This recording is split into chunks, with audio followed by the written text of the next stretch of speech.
9 things you should know about Tito Mboweni's budget.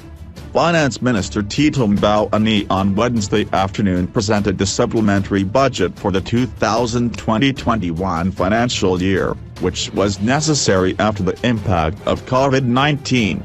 During his budget speech, Mboweni said the country is facing a sovereign debt crisis if spending isn't changed soon, and that debt to GDP will reach 106% by 2023 if nothing changes. He said his Herculean task is, therefore, to close the mouth of the hippopotamus by reducing expenditure and stabilising debt. The budget diverts additional money towards social grants and healthcare provision, in light of the pandemic.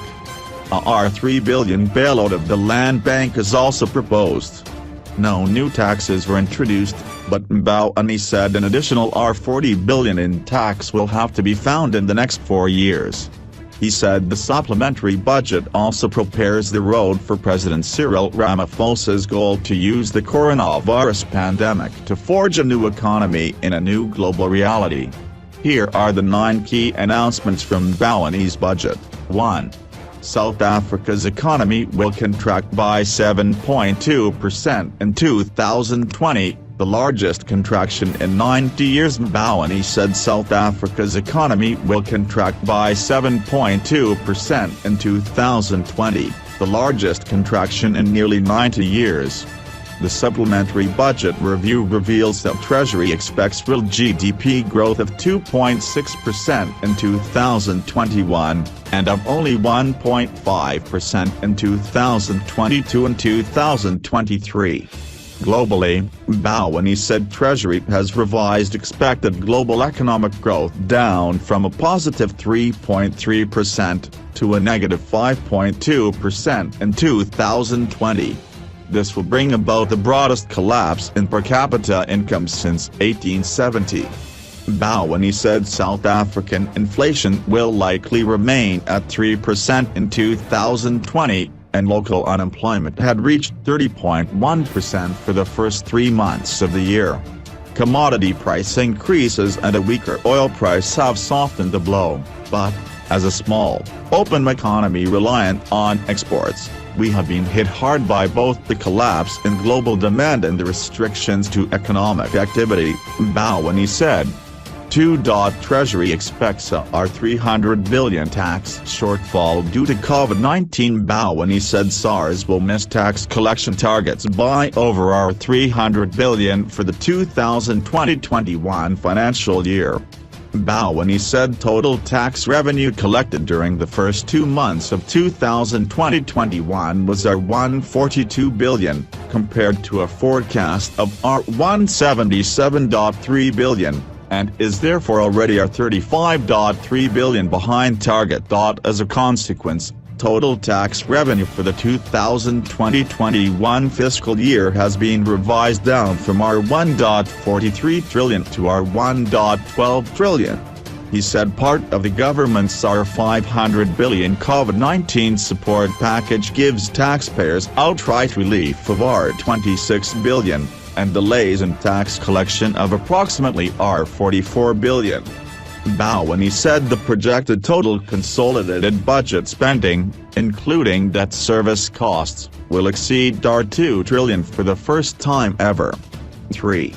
The budget deficit will be double what was expected in February. Mboweni said, with the adjusted budget, South Africa will see a budget deficit of R761.7 billion, or 15.7% of GDP in 2020-21. This is adjusted upwards from the expected deficit of R370.5 billion, or 6.8% of GDP projected in February. Mboweni said the increase is mainly due to the revised revenue projections and payouts from the Unemployment Insurance Fund. He said, this year, out of every rand paid in tax, 21 cents goes to paying the interest on state debts. This indebtedness condemns us to ever higher interest rates. If we reduce debt, we will reduce interest rates for everyone and we will unleash investment and growth. He said to make up for the shortfall, the state intends to borrow about $7 billion, roughly $121.1 billion, from international finance institutions, such as the African Development Bank and the International Monetary Fund, IMF. We must make no mistake, these are still borrowings. They are not a source of revenue. They must be paid back, Mboweni said.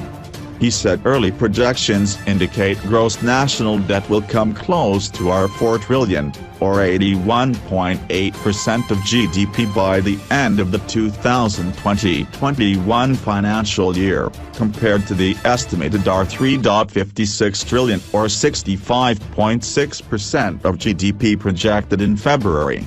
4.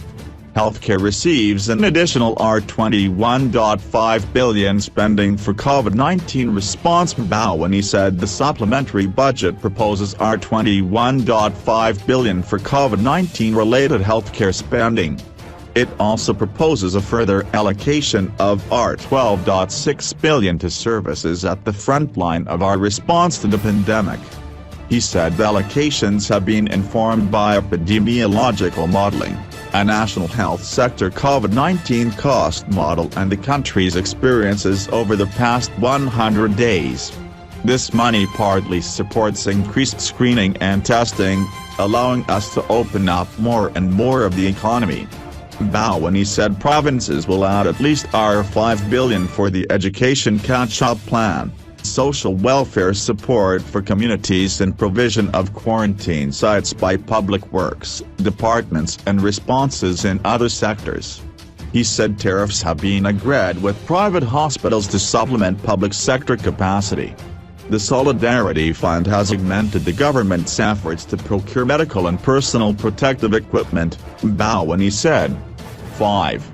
An additional $25.5 billion for social grants, a further $19.6 billion for job creation. Mboweni said that, to support vulnerable households, an additional allocation of $25.5 billion to the Department of Social Development is proposed, for a total relief package of $41 billion. He said over 18 million South Africans have received a temporary COVID-19 grant, and the rollout of the short-term Special Relief of Distress grant will temporarily support an additional 1.5 million people without an income. He said all these measures will come to an end in October.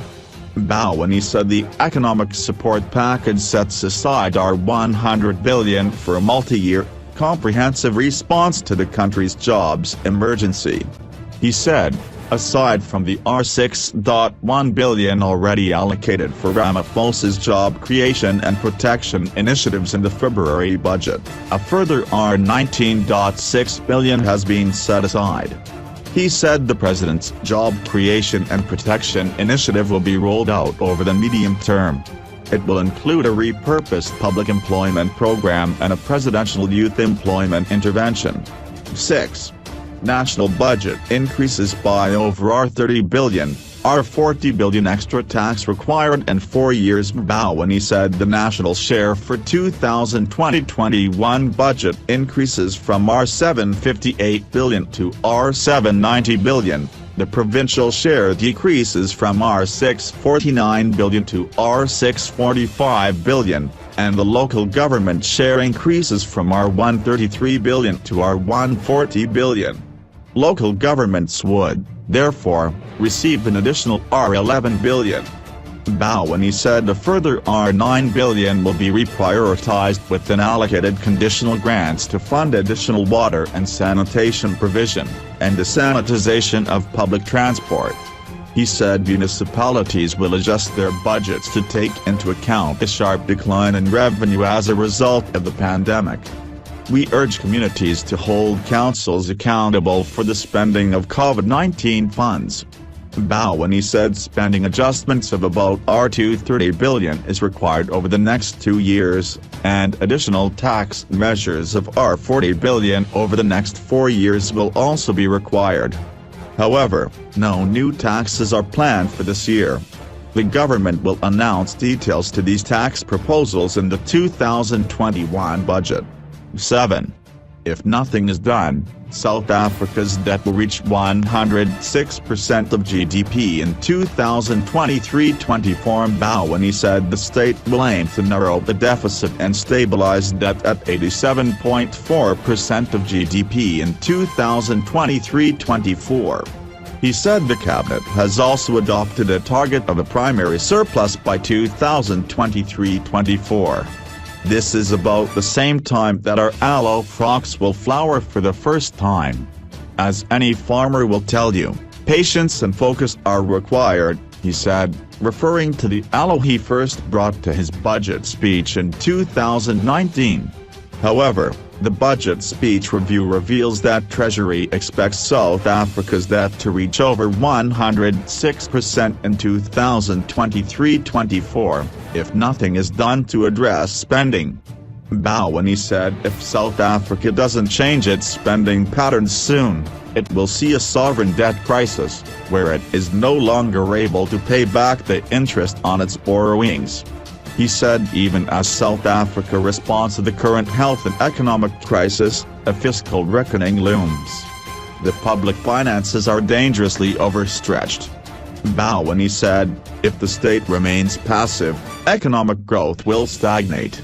Our debt will spiral inexorably upwards and debt service costs will crowd out public spending on education and other policy priorities.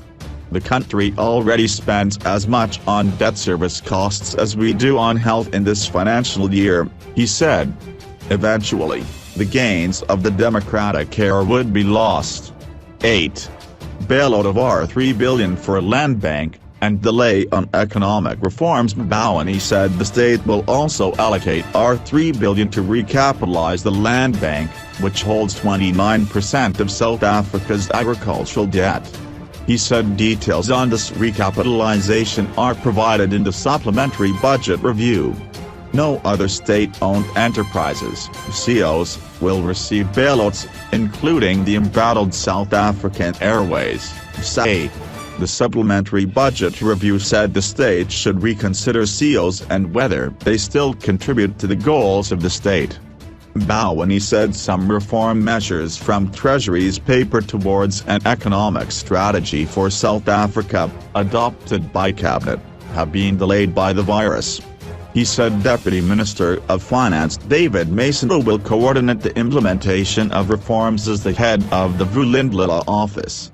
One of those is to shift away from the country's current electricity supply system.